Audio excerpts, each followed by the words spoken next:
আমাদের নিত্য নতুন সব গল্প পেতে মেহেদি স্টোরি চ্যানেলটি সাবস্ক্রাইব করে বেল আইকন অল বাজিয়ে রাখুন। সেদিন আরহাম ভাইয়ার থেকে পালানোর জন্য, তার চোখে না পড়ার জন্য সবার আড়ালে থাকি, কিন্তু রুশামপুর দেব রাফিন ভাইয়া কিছুতেই পিছু ছাড়ছিল না। বারবার বিরক্ত করে যাচ্ছিল। আমি তাকে ওয়ার্নিং করে যাচ্ছিলাম, কিন্তু তিনি আমার কোনো কথা কানে নিচ্ছিল না। তাই আমি সব কিছুর পিছু ছাড়াতে ছাদে এসে পড়ি, কিন্তু তিনি আমার পিছু নিয়ে ছাদে চলে আসে। পুরো ছাদ খালি ছিল, চারদিকে অন্ধকার। উনি আমার কাছে এসে বারবার আমার গালে চুলে নিজের হাত রাখছিল আর আমাকে বোঝানোর চেষ্টা করছিল যাতে তার সাথে রিলেশনে যাই, কিন্তু তার স্পর্শে আমার গা গুলিয়ে আসছিল। ঘিন ঘিন লাগছিল প্রত্যেকবার। তার থেকে নিজেকে ছাড়ানোর চেষ্টা করে যাচ্ছিলাম, কিন্তু সে আমার কথা কানে নিচ্ছিল না। হুট করে সে আমার হাত ধরে ফেলে। আমি ভয়ে কান্না করে বলি, ভাইয়া প্লিজ আমাকে ছেড়ে দেন। কিন্তু সে নাছোড় বান্দা, আমাকে হাত ধরে নিজের দিকে টেনে নিচ্ছে। আমি ভয়ে চোখ বন্ধ করে ফেলি, কিন্তু হঠাৎ কোনো কিছুর পড়ার শব্দে তাকিয়ে দেখি রাফিন ভাইয়া নিচে পড়ে আছে আর আরহাম ভাইয়া তাকে ইচ্ছে মতো মারছে।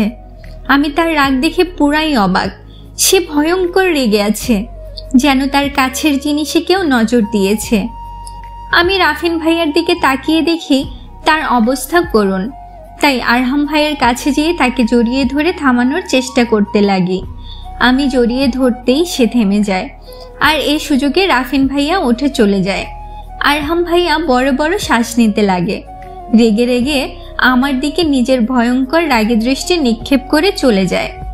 উনি চলে যেতেই আমিও আমাদের বাসায় চলে আসি। দুদিন আর বাড়ি থেকে বের হই না। 3 দিনের দিন আরো অন্যান্য দিনের মতো স্বাভাবিকভাবে স্কুলে যাই। স্কুল ছুটির পর দেখি স্কুলের গেটের সামনে মেয়েরা ভিড় করে দাঁড়িয়ে আছে। কে যেন দেখছে তারা। কি দেখছে তা দেখতে আমি তাদের সামনে যাই। যেয়ে দেখি আরহাম ভাইয়া বাইকের সামনে হেলান দিয়ে দাঁড়িয়ে ফোন টিপছে, আর তার দিকেই সবাই নজর রয়েছে। সহজ কথাই বলতে গেলে ওনাকে দেখে সবাই গিলে খাচ্ছে। পাশেই আরহাম ভাইয়ের ফ্রেন্ড দাঁড়িয়ে আছে। আমি ওনাকে এখানে দেখে খুব ভয় পেয়ে যাই, যদি সেদিনের জন্য বকা দেয়। তাই তাড়াতাড়ি করে হাঁটা শুরু করি। সেদিন আমাকে সে পেছন থেকে বেশ কয়েকবার ডাকে। আমি সাড়া না দিয়েই পালাই। এরপর থেকে ওনার ওইসব রেগুলার রুটিন হয়ে গিয়েছিল।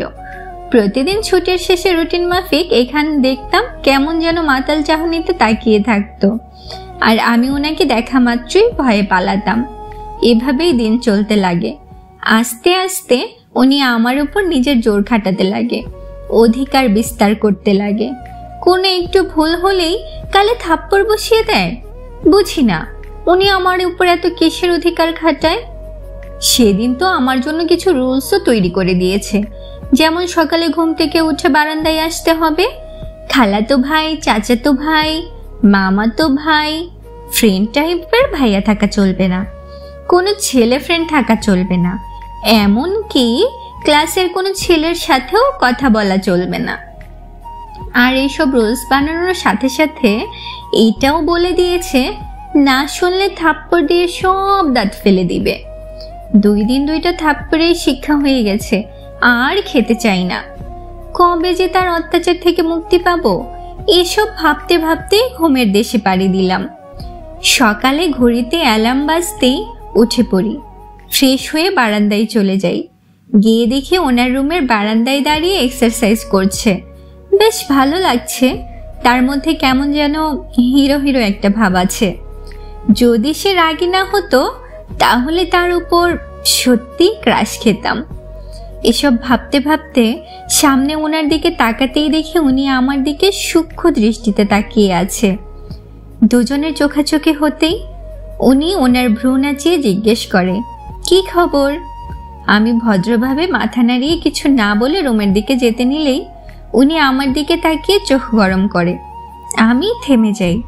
উনি বারান্দার রেলিংয়ের কাছে এসে রেলিংয়ে নিজের 2 হাতে ভর দিয়ে আমার দিকে তাকিয়ে কফির মগে চুমুক দেয়।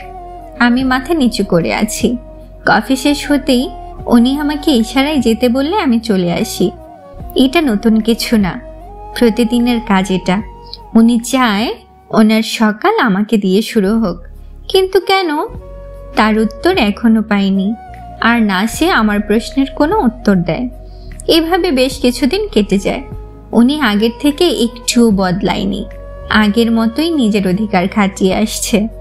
একদিন স্কুলের ফাংশনে নাচের জন্য প্র্যাকটিস করছিলাম। স্যার ম্যাম আমার সাথে ছেলে পার্টনার চুজ করে দেয়। আমি প্রথমে না করলেও পরে বান্ধবীদের রিকোয়েস্টে রাজি হয়ে যাই। আমি প্র্যাকটিস করছিলাম, হঠাৎ কেউ নাচের মধ্যে আমাকে টান দিয়ে নিজের দিকে ঘুরিয়ে আমার গালে থাপ্পড় বসিয়ে দেয়। আমি নিচে পড়ে যাই। সামনের দিকে তাকাতেই দেখি আরহাম ভাই। মনে হচ্ছিল সরাসরি অফিস থেকে এসেছে। আমার দিকে তার রাগী দৃষ্টি নিক্ষেপ করছে, ভয়ঙ্করভাবে রেগে আছে। দেখে মনে হচ্ছিল হিংস্র কোনো সিংহ। আমি নিচে পড়ে আছি, অজান্তেই আমার চোখ থেকে পানি ঝরছে, রাগে অপমানে। উনি রেগে নিচের থেকে আমাকে উঠিয়ে টানতে টানতে গাড়িতে বসিয়ে বাড়িতে নিয়ে যায়। বাড়ির সামনে গাড়ি থামতেই আমি কান্না করতে করতে চলে যাই। সেদিন আমি ওনার এমন ব্যবহারে বেশ আঘাত পেয়েছি। সবার সামনে আমাকে অপমান করেছে। বাড়ি ফিরে গালে হাত দিয়ে দেখে 5 আঙ্গুলের দাগ বসে গেছে। আমি সারাদিন রুম থেকে বের হই না, না বারান্দায় যাই। মা বেশ কয়েকবার ডেকে গেছে, কিন্তু বের হইনি।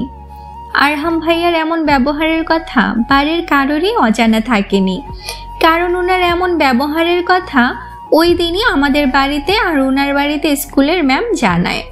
ওনার এমন বেপরোয়া কাজ কর্মের জন্য আমাকে সবার সামনে ছোট হতে হয়েছে।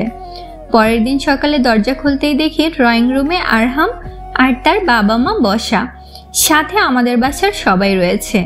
আমি ওনার বাবা মাকে সালাম দিয়ে ঘরে ফিরে আসি।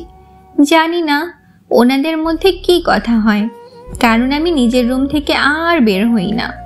সন্ধ্যায় যখন ছাদে কাপড় আনতে গেলাম, তখন হঠাৎ কেউ অন্ধকারে আমাকে সিঁড়ির রুমে পেছন থেকে জড়িয়ে ধরে।